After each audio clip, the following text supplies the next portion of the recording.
there's something like 1 million people living in the inundation zone here. And they're all, they have to go all the way back till they get the first contour back there. So this is all pretty flat. It's all flat. Sea level, just about a little bit above. In fact, they've got a seawall sort of here, and the first row of a couple rows of houses are actually a little below sea level. So those people are living on the edge. Yeah, that's for sure.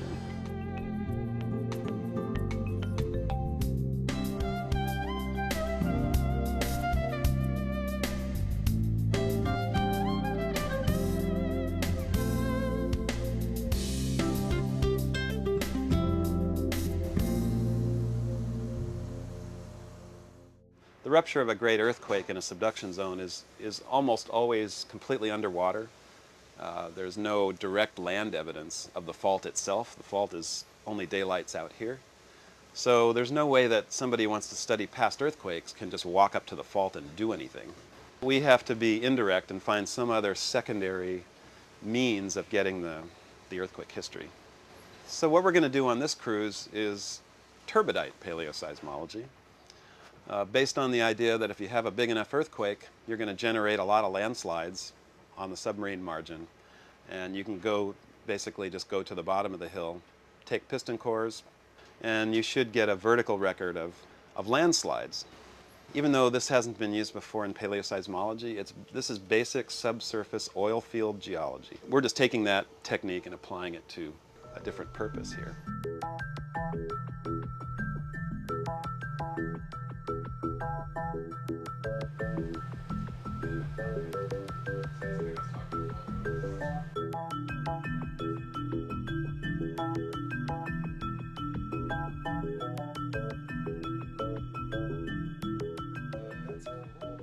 What we're doing here is mapping the seafloor with what's called a multi-beam sonar system, and it gives us information about the seafloor depth, but it maps the topography in great detail. And so what we're looking for is the submarine channel systems that carry turbidity currents out into deep water from the Sumatra continental slope where the earthquakes come from. And we're now trying to map the channels further to the west than the existing mapping shows, so we can find good core sites that have the right amount of sand sediment, silt sediment that we need. What you're seeing on the display here is some of the live data that's coming out of the multi-beam mapping system, and this is equipment that's mounted on the bottom of the ship, and so we're looking down at through 5 kilometers of water to a seabed, and we're looking at a swath of seafloor that's about 12 kilometers wide.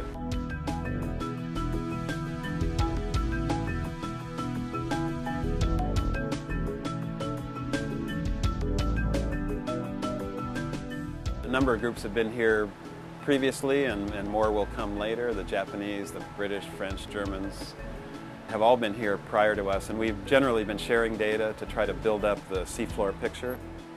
So this is an area that up until the 2004 earthquake had no data at all. It was completely blank. And so thanks to all of these cruises that have gone before, we have a pretty good idea of what's there.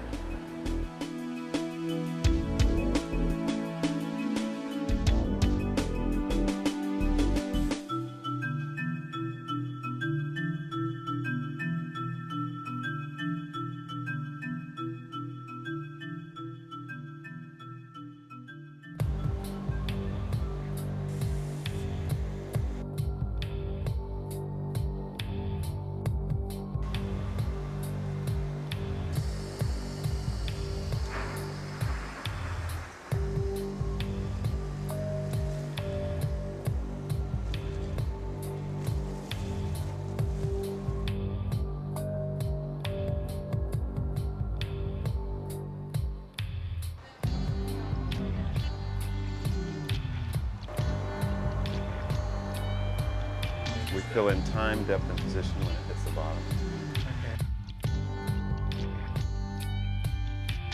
There should be a notable drop in tension, almost a 50% drop in tension.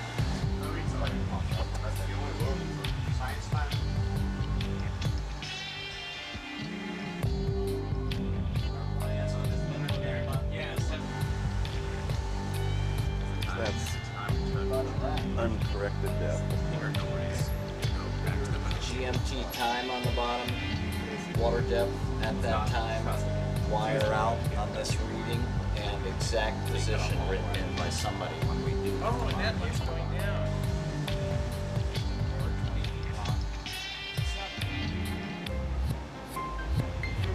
Okay, Eddie, stop the winch, please. Stop the winch. Lab winch stopped at 5200. Roger that. Core is in the bottom. We're going to measure the distance between some traces down here. Roger that. Okay, Eddie, wire up slowly, please. About Up at 5 meters per minute.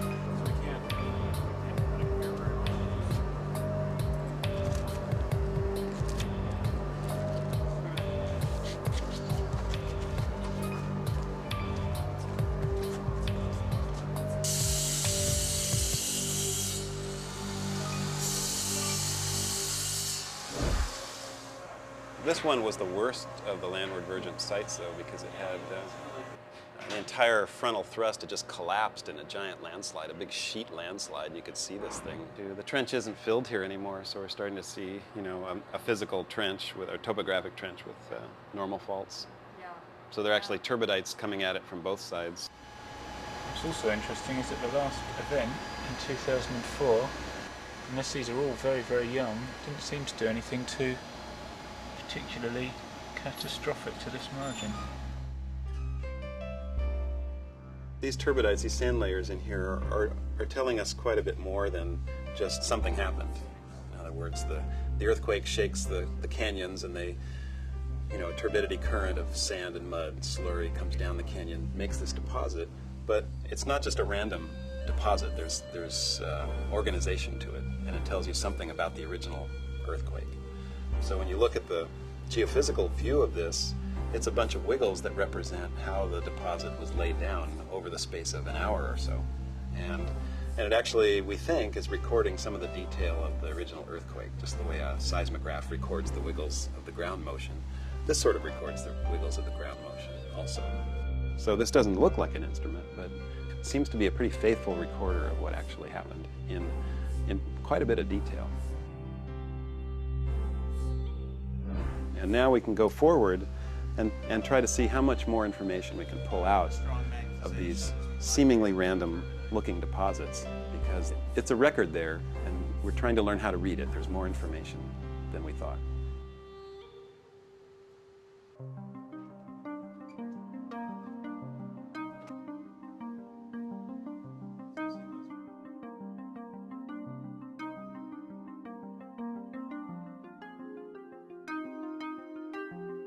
It's remarkable that you could pull out an earthquake story just out of these little bits of mud. Just pound a tube into the ground, and there they all are. We can tell relative magnitudes, we can tell rupture lengths, we can tell really the recurrence model of earthquakes. Sandy layer at the base, becoming greyer down here. It's basically a repeated sequence. So now we know that it's more likely that it's just the way that the sand has pushed down into the soft seafloor mud underneath.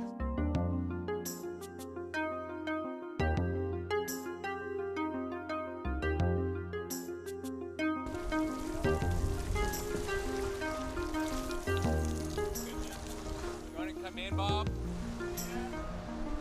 It'd be nice if we were higher than that somehow.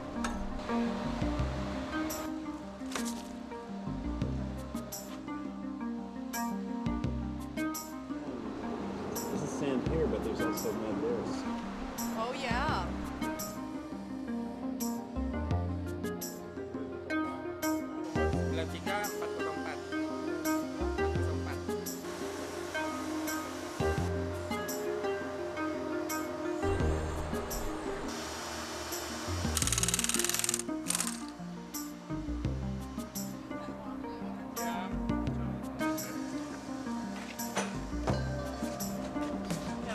5.5, 03 teeth.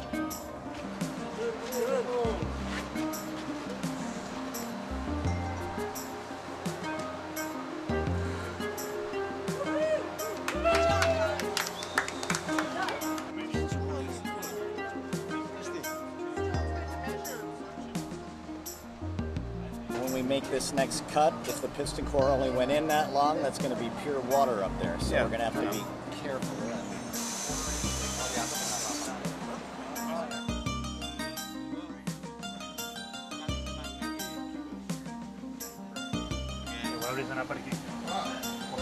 Aquí el que estem molt a prop d'altres influències.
The application of all of this is of course something that affects real people, and we're off Indonesia now in a place that just had a very large earthquake that killed nearly a 250,000 people. All of our Indonesian colleagues on the ship all have friends and relatives that were involved in that, and some killed in Banda Aceh.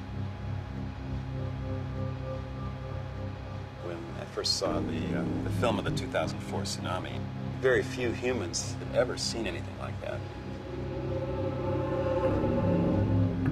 The Sumatra earthquake is one of the best recorded of the world's great earthquakes. We have very few of these to investigate that we can compare to anything else.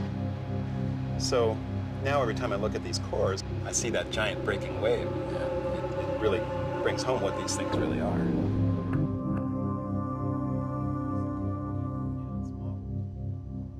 These little bits of sand represent that very same thing that everyone saw in 2004. This isn't an academic, how many angels are on the head of a pin sort of exercise.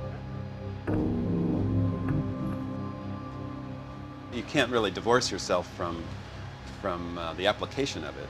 I mean, a tsunami, just as a pure research topic, is just a big wave. It's not that interesting. So it's really the application of it that drives people to do something with it.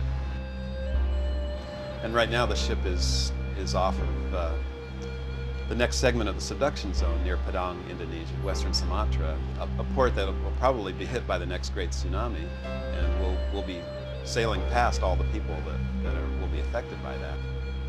I think everyone's pretty mindful of the reason we're here, and that maybe some of this research might help that in some way.